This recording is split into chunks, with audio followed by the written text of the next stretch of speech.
My hands trembled as I signed away my dream for $1. My brother Michael stood behind our parents, barely containing his smirk as I scrawled my signature on each page of the transfer documents. 5 years of work, gone in 5 minutes of legal finality. See, Daniel?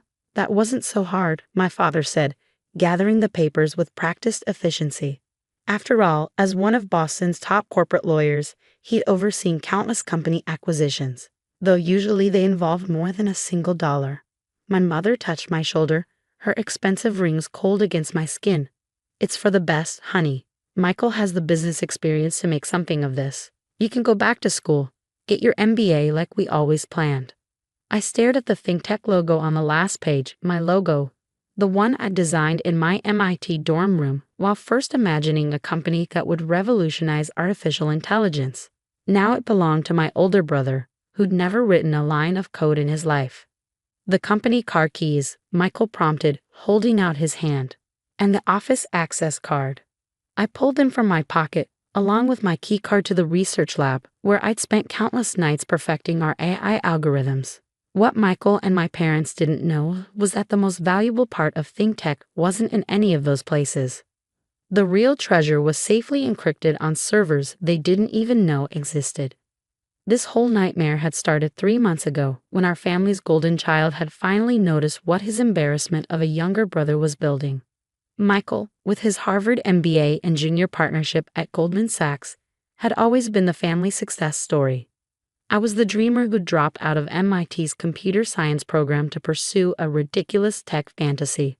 But then Microsoft had approached ThinkTech about our natural language processing engine. Google's AI division had expressed interest in our machine learning patents. Suddenly, my fantasy looked like it might be worth something. That's when Michael had started showing up at family dinners again, asking casual questions about ThinkTech's technology. Just brotherly interest, he claimed. I should have known better. 2 weeks ago, he presented my parents with a detailed analysis of ThinkTech's potential and my supposed inability to realize it. Daniel's a brilliant programmer, he told them, but he doesn't understand business. At this rate, he'll run the company into the ground before its technology reaches its true market potential. My parents, who'd been increasingly vocal about their disappointment in my wasteful career choices, had seized on his proposal. They would cut off my trust fund, withdraw the family's seed investment in ThinkTech, and call in all the business connections they'd reluctantly provided, unless I sold the company to Michael. He'll know how to structure the proper deals, my father had insisted. Turn it into a real company instead of a programmer's hobby shop. What they didn't understand was that ThinkTech had already evolved far beyond their comprehension. Our core AI technology, the part I'd kept carefully hidden from all company documentation, wasn't just valuable. It was revolutionary. I discovered the breakthrough accidentally during a late-night coding session 6 months ago. A small error in my algorithms had produced something unexpected, an AI system that could not only process natural language but actually understand context and subtext in ways no existing technology could match. When I realized what I created, I made a decision that now proved prophetic. I separated the breakthrough into 3 distinct patent applications filed under my own name rather than ThinkTech's. As far as the company records showed, we were still working on basic machine learning tools. The real innovation, the one that would change everything, was mine alone. I'll need you to brief me on all current projects, Michael said as we walked to the ThinkTech offices for the final handover. Client lists, research status, everything. I nodded, keeping my face carefully neutral. Of course. Though most of it is in the company documentation I already provided.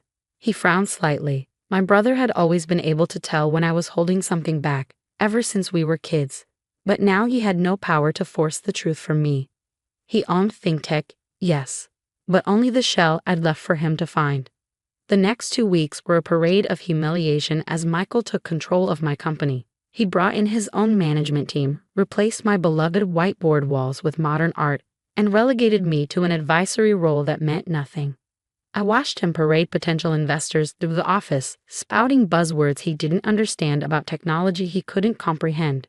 Each time, I thought about the encrypted files on my private servers, about the 3 patent applications slowly working their way through the approval process, My parents were delighted with the transition. Michael's already lined up meetings with major tech companies. My mother gushed during our Sunday dinner. He says Google might be interested in an acquisition. I pushed my food around my plate. Google, really? What do they think of the core technology? Michael's fork paused halfway to his mouth. The engineers were very impressed with the natural language processing capabilities. I bet they were, since that's all he had to show them. The real breakthrough, the contextual understanding engine that would make their best AI look like a pocket calculator, was safely hidden away. I'm thinking of going traveling for a while, I announced. Clear my head. Running away? Michael taunted. Can't handle watching someone else succeed with your little project. Our mother jumped in quickly. That's a wonderful idea, Daniel. Take some time, figure out your next steps, maybe look into some MBA programs. I nodded agreeably, let them think I was retreating, licking my wounds. In reality, I had plans. Careful, deliberate plans that were already in motion. That night, in my apartment, I reviewed the latest communication from the patent office. All 3 applications were proceeding smoothly. Initial feedback was positive. Within months, I would own the official patents to technology that would revolutionize artificial intelligence. And Michael, with all his Harvard business acumen, had no idea what he'd failed to acquire with his dollar purchase. I opened my laptop and booked a flight to Singapore. Not to run away, but to meet with investors I've been quietly cultivating, ones who understood the true potential of my hidden innovation. Ones who would help me build something new, something that would make ThinkTech look like a practice run. My phone buzzed. Another text from Michael. Need you to explain some of the technical documentation tomorrow. The Google team has questions. I smiled, remembering all the times he'd lorded his business success over me, all the times he'd dismissed my work as a waste of potential. Sorry, I typed back. Flight's early tomorrow. Have to finish packing. Let him figure it out for himself. Let him slowly discover that the company he'd strong-armed away from me was just a facade, a shell containing only the most basic version of what I created. The real power, the true innovation, was traveling with me to Singapore, encrypted on a drive that never left my possession. And in a few months, when the patents were approved, when the true scope of my breakthrough became public, my family would learn a harsh lesson about underestimating the quiet sun. Sometimes, losing everything is just the beginning of winning it all back, with interest. Singapore's heat hit me like a wall as I stepped out of my hotel 6 months later. The city had become my second home, my sanctuary away from Boston's suffocating family dynamics. My phone buzzed. Another message from Michael. Daniel, the Google team is getting frustrated. These algorithms aren't performing as expected. Call me. I smiled, remembering the careful layers of code I'd built into ThinkTech's systems. The basic AI worked perfectly, exactly as advertised. But without the breakthrough innovation I hidden away, it would never achieve the potential Michael had bragged about to investors. My new company, Nova Intelligence, was taking shape in a sleek office overlooking Marina Bay. My Singapore-based team consisted of brilliant programmers who understood the revolutionary nature of what we were building. No family connections, no inherited positions, just pure talent and shared vision. Then came the email I'd been waiting for. The U.S. Patent Office had approved all 3 of my personal patent applications. The confirmation arrived during a video call with Michael, who was becoming increasingly desperate as major tech companies began pulling back from ThinkTech. Something's missing, he admitted, running his hands through his now disheveled hair. The core technology isn't doing what the early tests showed it could do. Did you change something before you left? I kept my expression neutral. Everything's exactly as it was documented in the company files, Michael. Maybe you should have your Harvard MBA team look deeper into the technical specifications. After ending the call, I opened the patent confirmations. There it was in official language. I personally owned the rights to the contextual understanding engine that made my AI truly revolutionary. ThinkTech, now Michael's company, owned nothing but basic machine learning algorithms available from a dozen other sources. The next morning, my phone exploded with notifications. The patent approvals had been published, and the tech world was on fire. Revolutionary AI breakthrough patents approved. TechCrunch. Nova Intelligence CEO Daniel Chen holds key to next-gen AI. Wall Street Journal. ThinkTech sale under scrutiny as former founder's patents surface. Bloomberg. I was in a meeting with Japanese investors when my father called. then my mother, then Michael, repeatedly. I let them all go to voicemail. Finally, I answered a call from Jessica Wong, the technology reporter who'd broken the story. Mr. Chen, your brother claims these innovations were developed at ThinkTech and should have been included in the company's sale. Care to comment? The patents were filed in my personal name before any discussion of selling ThinkTech. I replied calmly. The documentation is clear and complete.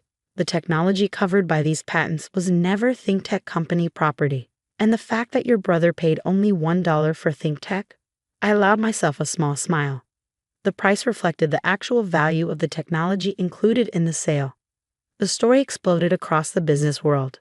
Michael appeared on CNBC trying to claim the patents belonged to ThinkTech. But his arguments fell apart under scrutiny.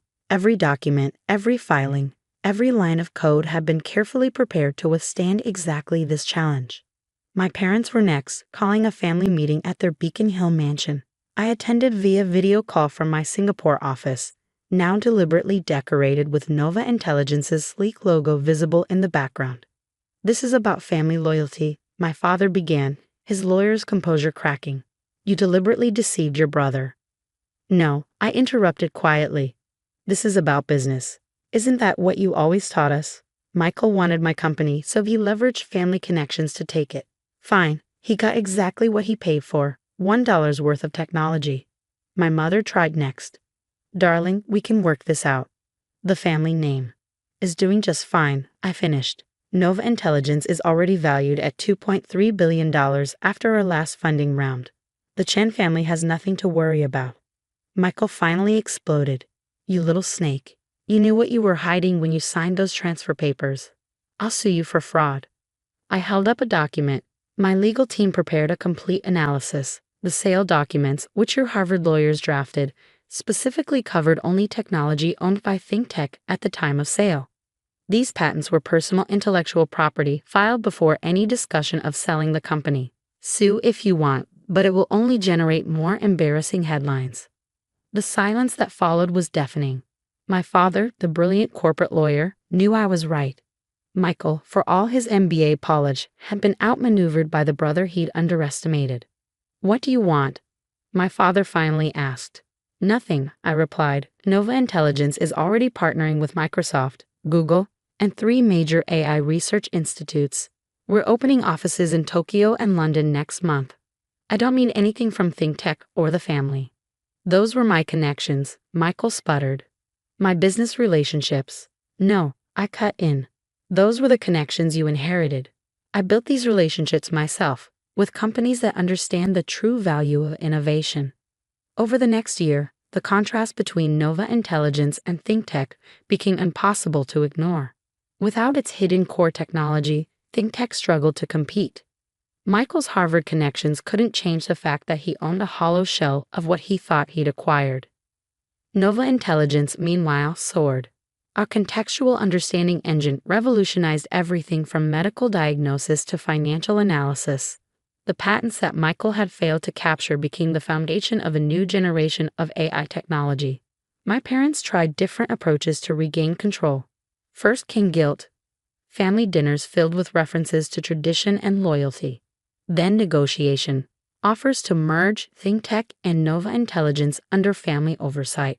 Finally, acceptance. Grudging recognition that their younger son had outmaneuvered them all. The final act came during a tech conference in San Francisco. I was delivering the keynote address when I spotted my family in the audience.